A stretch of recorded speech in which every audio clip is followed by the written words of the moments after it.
Hello, hello, hello. Good evening, everyone out there, and welcome to the maiden voyage, the inaugural show of Good Neighbor Talks. I'm your host, Dion Hill, and you're coming to you live or taped or however you're watching it, but you are with us live. Thank you.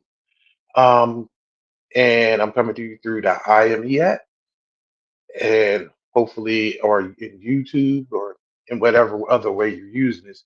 Hopefully you've downloaded the IME app so you can get all the great features that we have on there. Uh I want to just talk to you a little bit about what the Good Neighbor Talks actually is. For y'all people, most of the people that's going to be watching this is familiar with IME and know that we are LGBT LGBT plus an ally group based in Delaware. And this is our ally leg, our ally show. Um, I am one of the founders and I am an ally. And I know over the last few years, that term ally has been thrown around a lot, and some people say that they are ally, or some people may not even be know what they're actually saying by when they say they are ally. But with this show, we are going to actually talk about allyship and teach you what being a true ally is. And on the same concept, we're going to talk about being a good neighbor because we're trying to reach. This is a safe space for other allies to discuss um, what's going on out here and how it is to be ally and share your stories on how you actually came to allyship because everybody's journey is different.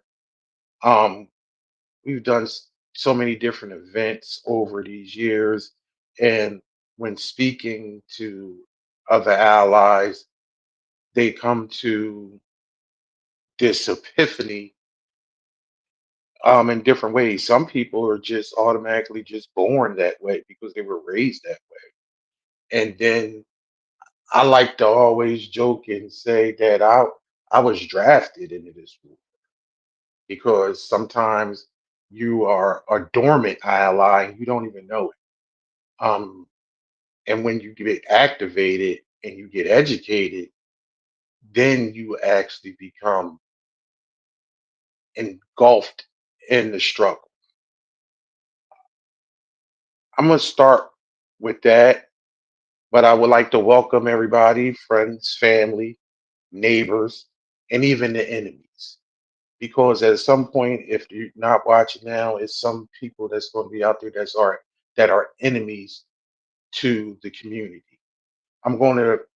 I like to. We use the term community when we're talking about LGBT, QIA plus people because it's a large, vast community. Um, and part of that, allies, making it where as though we're part of that community. Um, talking about myself, um, I came to this through friendship, through fellowship, and through understanding about getting to know people that were part of the community and actually having close friend that brought me in and also having some family members that are part of the community. But I stayed because it was what I thought was right.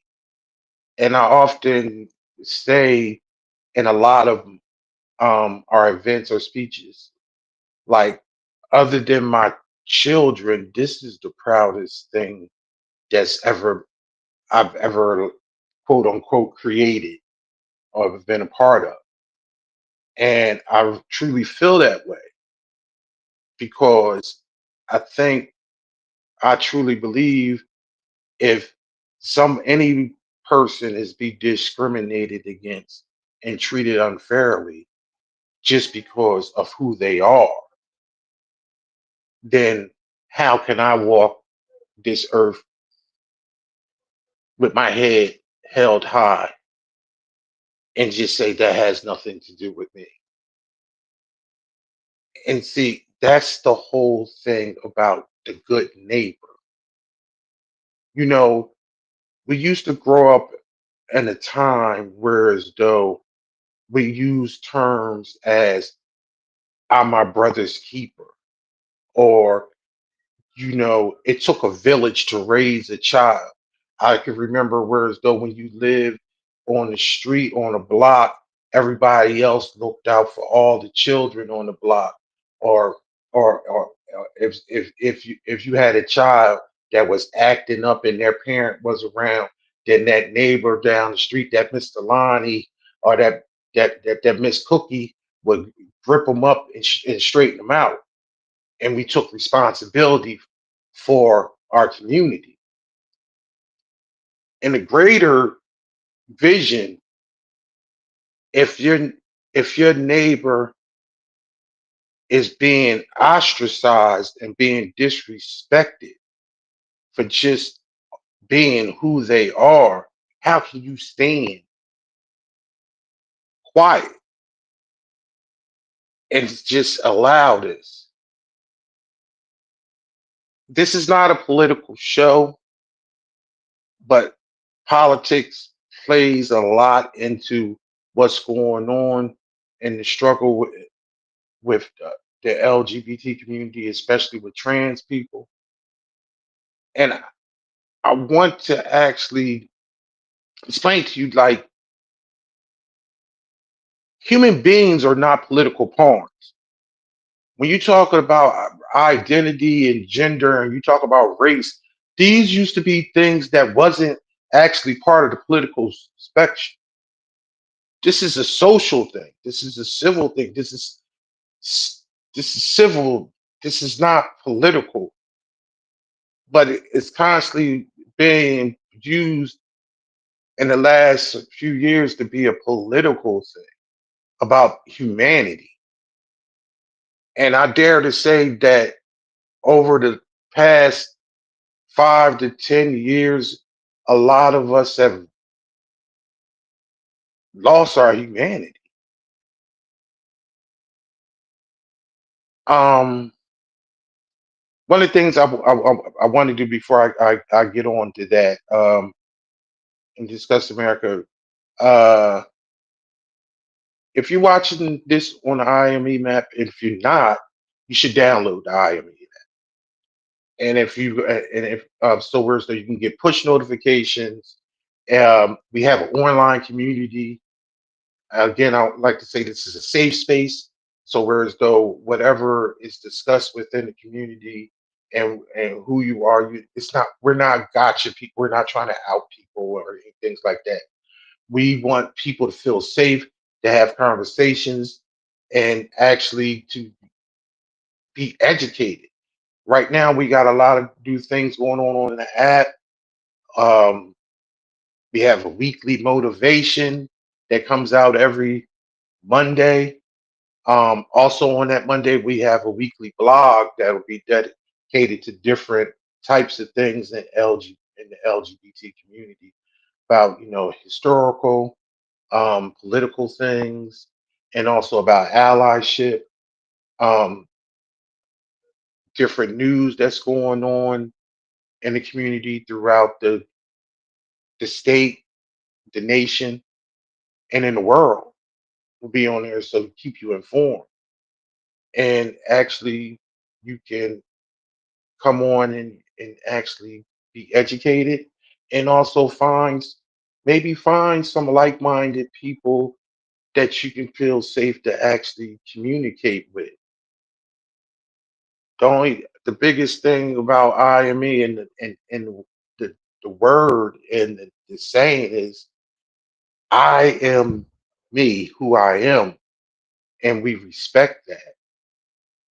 The only thing we don't respect is Nazis and homophobes because there's no need for any of that in our community in this world. Um, it seems as though the climate in this country has been drawn up. It actually just really, one of the things that is complex and I pondered over the last 5 years of being part of this organization. And I'm a student of politics, I'm a student of history. First of all, I'm a black man in America. I'm a straight black man, so that in this case is kind of maybe weird to some people that I be an ally.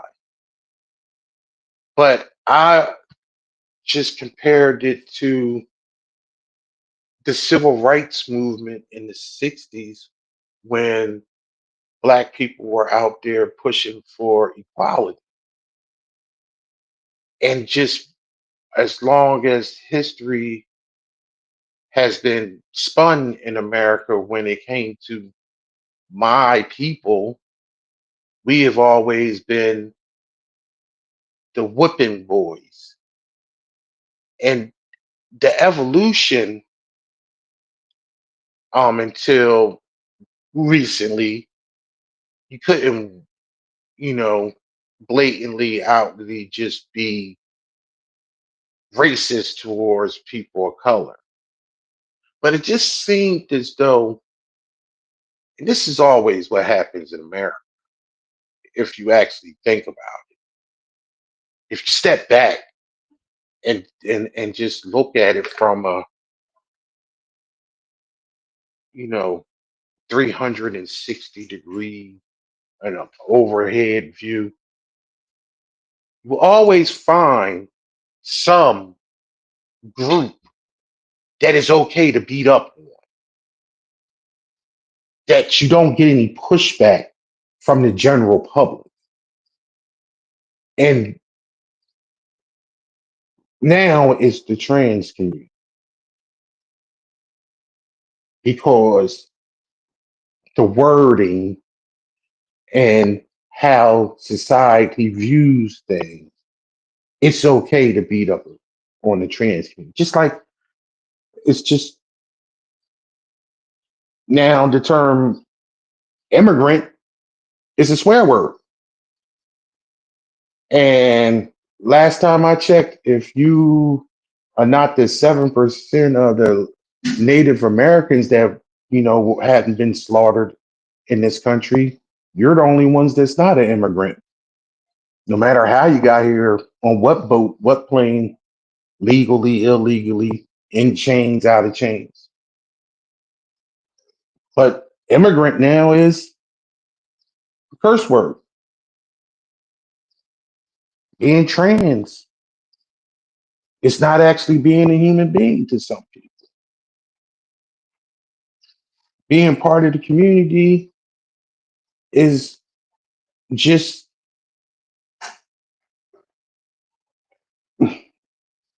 fear,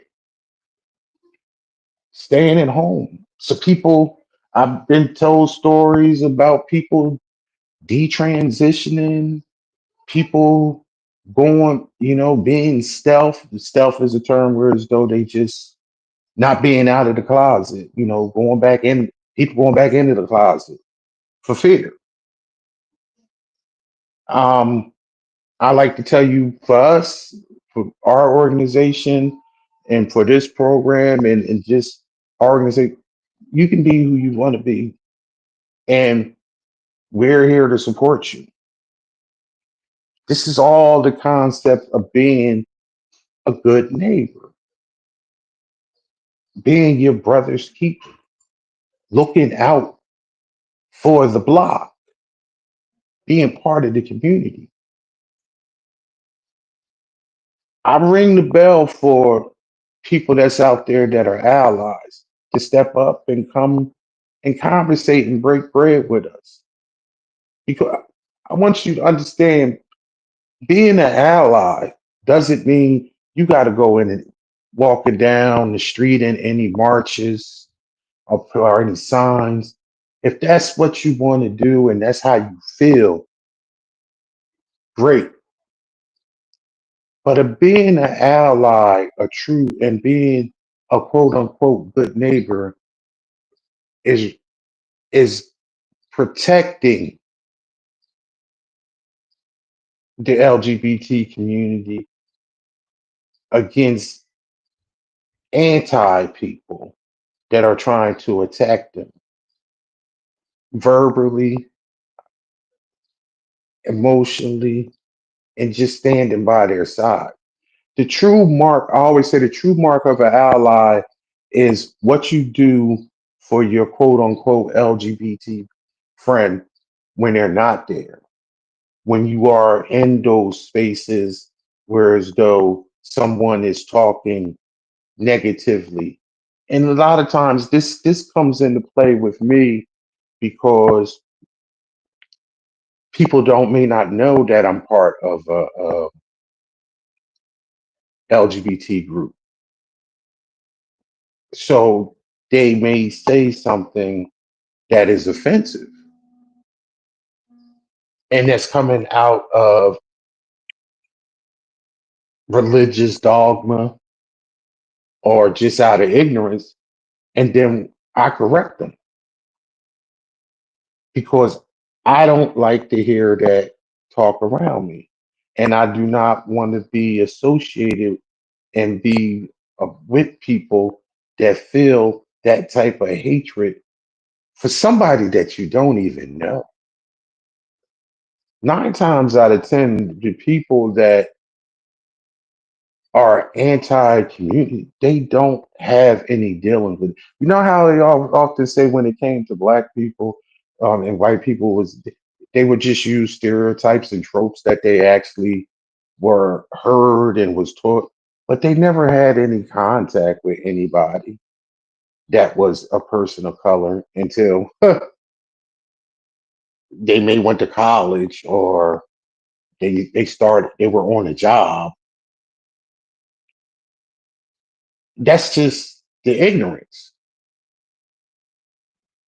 And at this point in this country, the homophobes are charged up because they got carte blanche.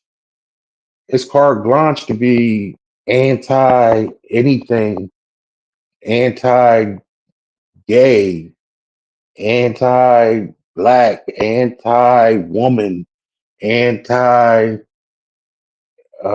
immigrant, or anti any.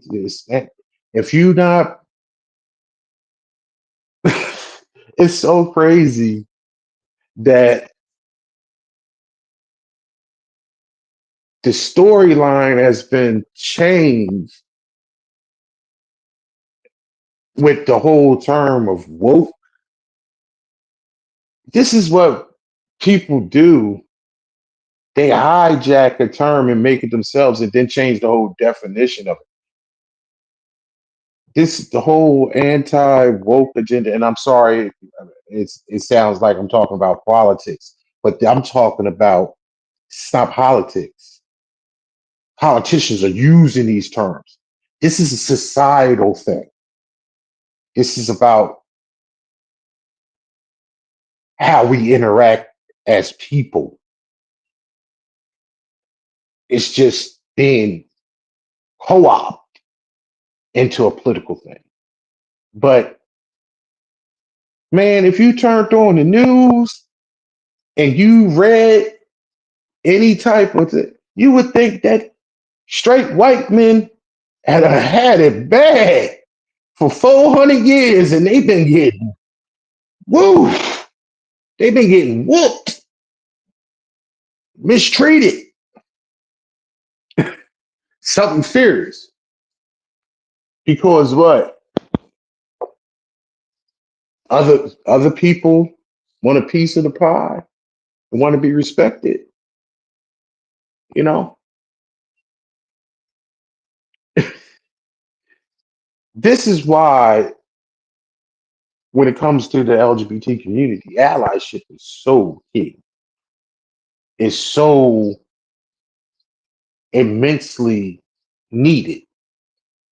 And the crazy thing is, with our organization, we always been 50%. We've always been 50% part of the community, other 50% ally, because we knew from the beginning. And I say we because it's a group, but uh, our president had the understanding that yo, people in the community can't do it alone. It's just a math issue. It's just like the LGBT community is less than 10% of the population of the world. So you got 90% of people that's possible. You got 90% of people that can possibly be allies and be on your side. You can't go it alone. Nobody can do anything alone. In order to succeed, you always need somebody. And it's a simple fact that you had to come to realization that if that's my sister, that's my brother, that's my cousin, that's my mama. And even if it's not, it could be because in the grand scheme of things, this is a world ecosystem. So how can you stand by and allow some group to be persecuted when they not breaking the law? They just want to be themselves.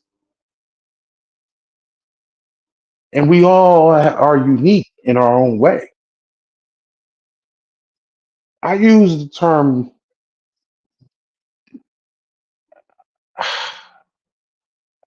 I heard the term several years ago. The first time I heard it was when Trevor Noah of The Daily Show used it. And it stuck with me. And this was during the pandemic. So this was about 4 or 5 years ago. He used the term social contract. And the actual meaning of a social contract, this is the education portion that I, I granted, just so moving forward, we're going to have other guests and we're going to have discussions and things like that. It's not just going to be me looking into the camera and preaching to you.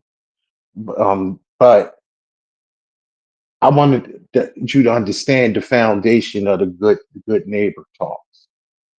And when you talk about a social contract is basically, if you look it up, it has to do with society, and it's like unwritten like rules that we have with our government. When there's certain rules and laws that we need to follow to be normal, just everyday good citizens. But the way Trevor Noah worded it, and I liked it this way, and I used it, I co-opted. The social contract is what that we have. It's just about being a good neighbor and being respectful. We owe it to ourselves and we owe it to society to abide by the social contract of like respect this person, that if someone walks past you and you says good morning, the natural response is for you to say good morning back to them. Or somebody says hello. Hey, how you doing? And you keep it. That's probably easy for a lot of people that's from the South. My family is from the South, so it was just a big thing that I was taught by my. I would just wonder when I was younger, my grandfather, we walked past or we were in the car, he would just wave to people or we stopped.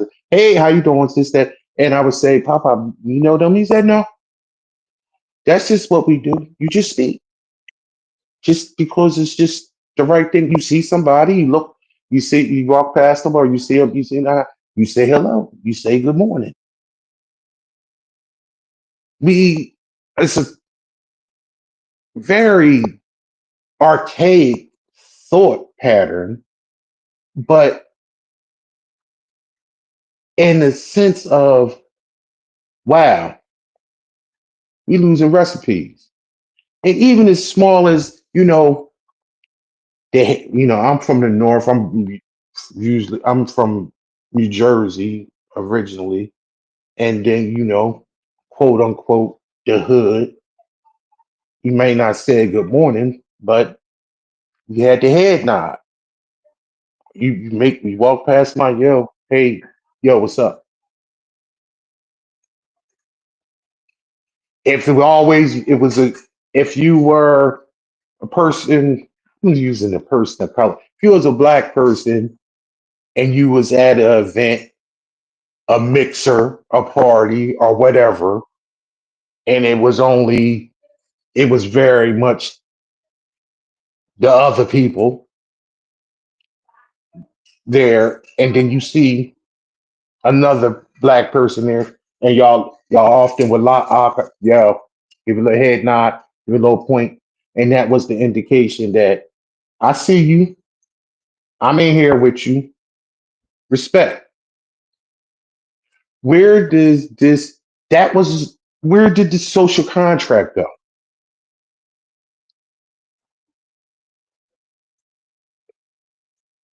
Respect is to be given to everyone that deserves it when they have not done anything to disrespect you. I often, when you have a conversation with a homophobe or someone that is anti-gay, I use what, and you ask them why,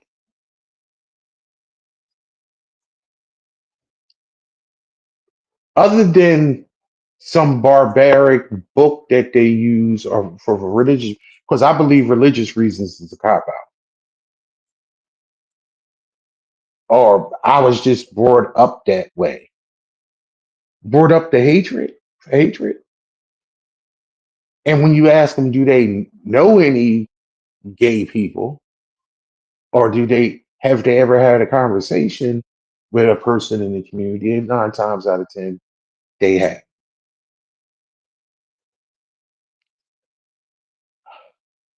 What we are losing is being the ability of having a good neighbor and being part of a society that is respectful to all. I want to make a declaration here on this program for the foreseeable future as we broadcast this good neighbor talks and the ongoing, the upcoming different Zoom events and any type of in-person events that are under this. We are going to bring back the social contract that we supposed to have, that your grandfather gave to you about respecting your neighbor, no matter. what they look like. It's so funny because I can remember, and I know a lot of you that may not be part of the community can remember a time where as though even if you saw a junkie, a crackhead, the neighborhood wino, the neighborhood hissy, prostitute, whatever, and you still said hello to them. You called if you knew their name, you called them by their name. This neighborhood streetwalker, the wino, the junkie, they got more respect than than a gay person, than a trans person. You you just you walked away, or you make snickering laughs, or you just didn't acknowledge them just for them being them. Now, how messed up are you? Let's think of that mentality. True. The whole concept of a good neighbor is bringing back. We want to talk about how things was back in the day, bringing that back common decency. That's one of the things that, and I am being political now. That's one of the things that I can't stand about the political unrest in this country. It used to be a time if you didn't agree with the president, you didn't vote for them, this, that, and other. At least in some aspects, you respected them because one, they were smarter than you.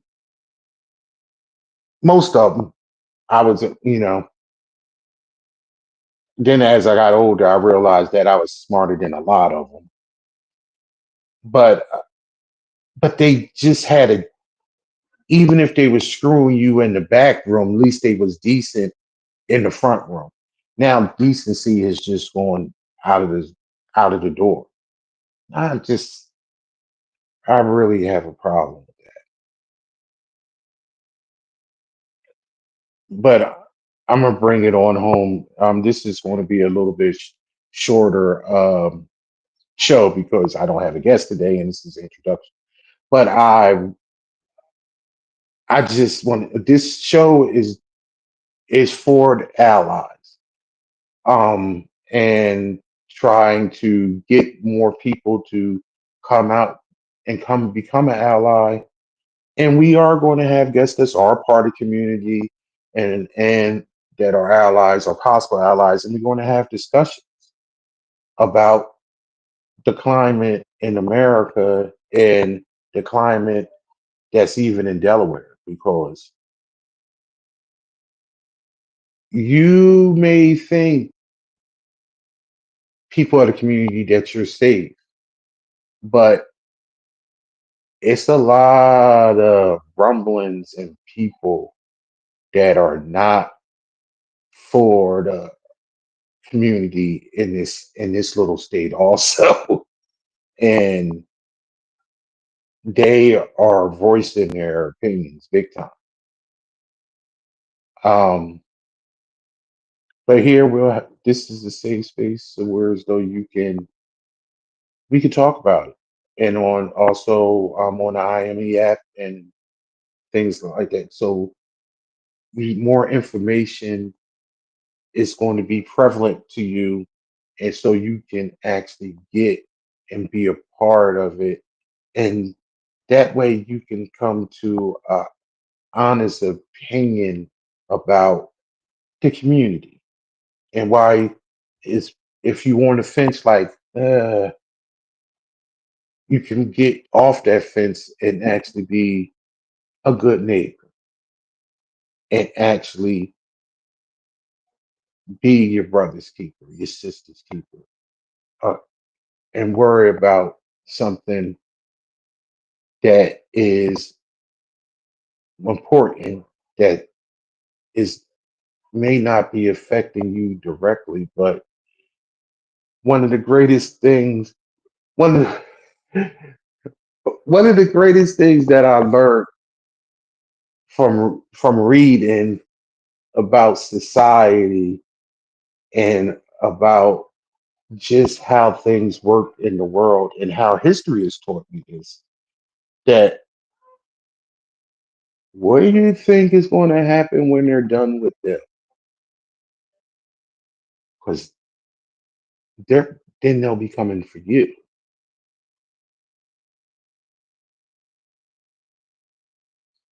Just think about it, how a lot of people in this past election thought it wasn't about them. I won't be losing my job. I won't be getting sent wherever. And now they realize, ooh, they was talking about me too. Hmm. Yeah, because you might even be the right complexion, but you may not be the right religion, and you definitely might not be in the right tax bracket.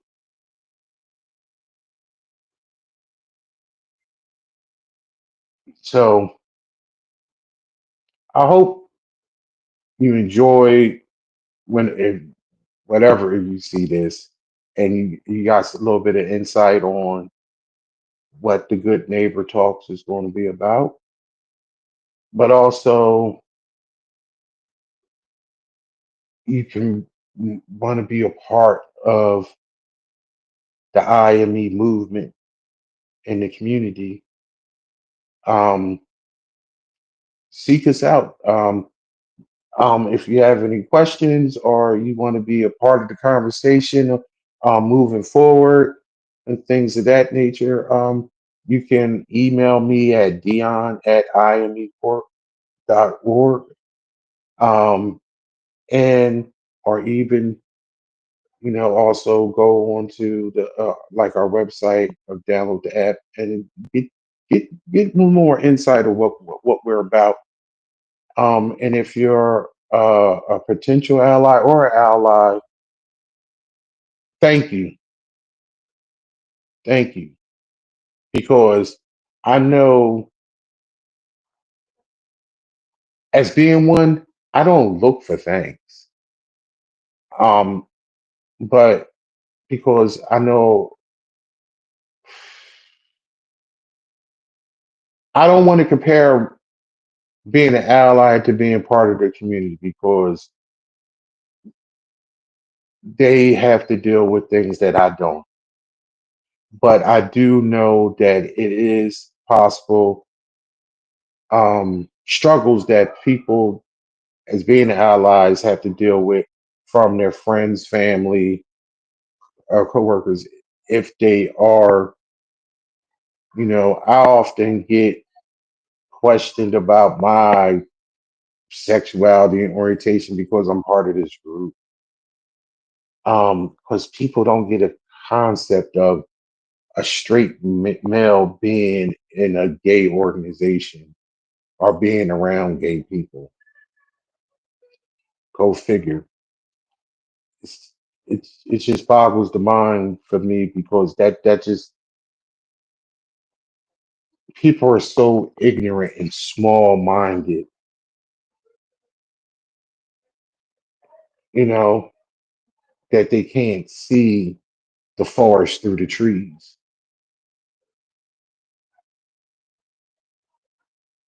I'm for them because if one of us is down, all of us is down. It's a I'm for black folk. It's a lot of people that's in the community that's black. I'm for oppressed people. A lot of people in the community gets oppressed just for being them. These are so many similarities of what my people went through that I can't just be, ugh. That's their problem. And just like when it came to civil rights, you needed allies to push things along so things could be better. 60 years later, they may be better than our birth. And we know that because the clock been turned back for sure.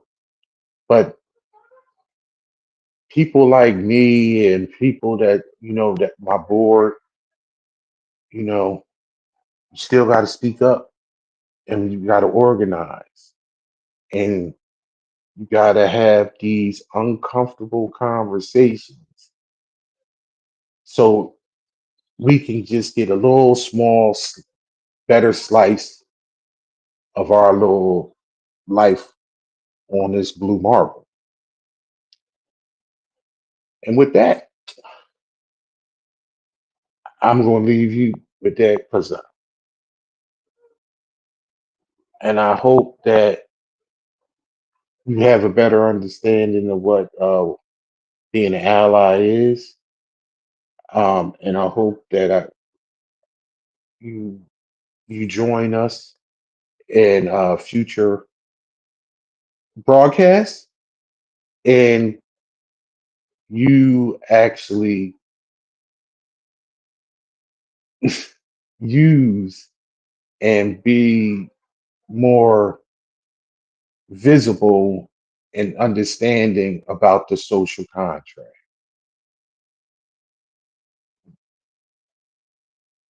Be good to your neighbors. Be good to people that don't look like you and maybe a little bit different because they are people too. No matter what you may hear or whatever, it's, it don't take much to just to be humane and respectful to those who have never done anything to you. But until next time, I'll talk to you later, neighbors.